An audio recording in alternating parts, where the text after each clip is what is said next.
اور نہیں جی اتنے لاگے مسجد ہے. مجھے کل بندہ مسئلہ پوچھ رہا ہے, کہنے لگا جی وہ فلانا امام ساڑھے لاگے ہوئے تو قریب کی مسجد چھوڑ کے دور میں جاتے ہیں تو گناہ نہیں ملے گا. میں کہا یار کیسے بندے ہو, کیسا لوگوں نے ذہن پکے کر دیے ہیں ان کے, قریب کی مسجد چھوڑ کے دور میں جائیں گے تو گناہ ملے گا, تو اس قریب والے کے پیچھے ہو ہی نہ تو پھر کیا کرو گے.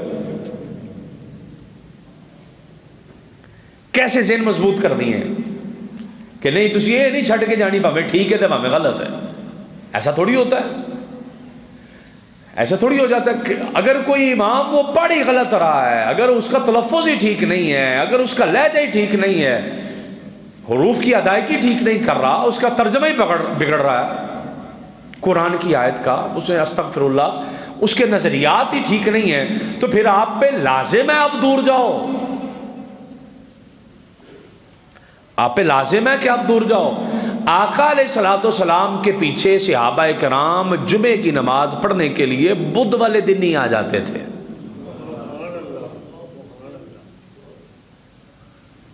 بدھ والے دن سمجھ رہے ہیں, بدھ والا دن کتنے دن ہوتا ہے, جمعے سے پیچھے جمعرات, اس سے پچھلا دن بدھ والے دن لوگ آ جاتے تھے کہ ہم نے نماز پڑھنی ہے حضور کے پیچھے جمعے کی.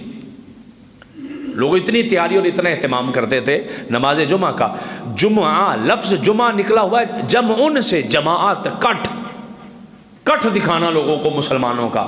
جمعے کا مطلب یہ ہے بڑے اجتماع کرنا جمعے والے دن, لوگوں کو مسجدوں میں لے کر آنا, آؤ بھائی تو بھی آ جا, تو بھی آ جا, تو بھی آ جا, تو بھی آ, مسجد کی طرف چلو. ایسا بڑا اجتماع ہو, مسجدیں بھری ہوں, لوگوں کو بیٹھنے کی جگہ نہ ملے, اتنے بڑے بڑے اجتماعات کرنا, یہ جمعے کے مقصدوں میں سے ایک مقصد ہے. جمعے کے جو مطالب ہیں ان میں سے ایک مطلب ہے کہ بڑے بڑے اجتماعات ہوں, لوگ دیکھیں, دیکھ کر حیران رہ جائیں کہ مسلمانوں میں اتنا کٹ ہے, مسلمانوں میں اتنا نظم و ضبط ہے, نہا کے آنا, خوشبو لگا کے جانا, صاف کپڑے پہن کے جانا, صفائی ستھرائی سے جانا, مسواک کر کے آنا, بڑی تیاری شیاری کر کے نماز جمعہ پڑھنے کے لیے جانا, تاکہ لوگوں کو پتہ چلے کہ مسلمان کسے کہتے ہیں. یہ چیزیں سمجھنے والی ہیں. لوگوں کو دعوتیں دینا, آ بھائی تو بھی آ, کدھر جا رہا ہے, تو بھی آ جا بھائی نماز جمعہ کے لیے, آ جا بھائی, آیا نہیں تھا بھائی جمعے میں, تو نہیں آیا تھا. لوگوں کو مسجدوں کی طرف لوگوں کا ذہن جوڑنا, یہ جمعے کے مقاصد میں سے ایک مقصد ہے. تو رمضان المبارک جو تشریف لا رہا ہے ہمارے پاس مہینہ,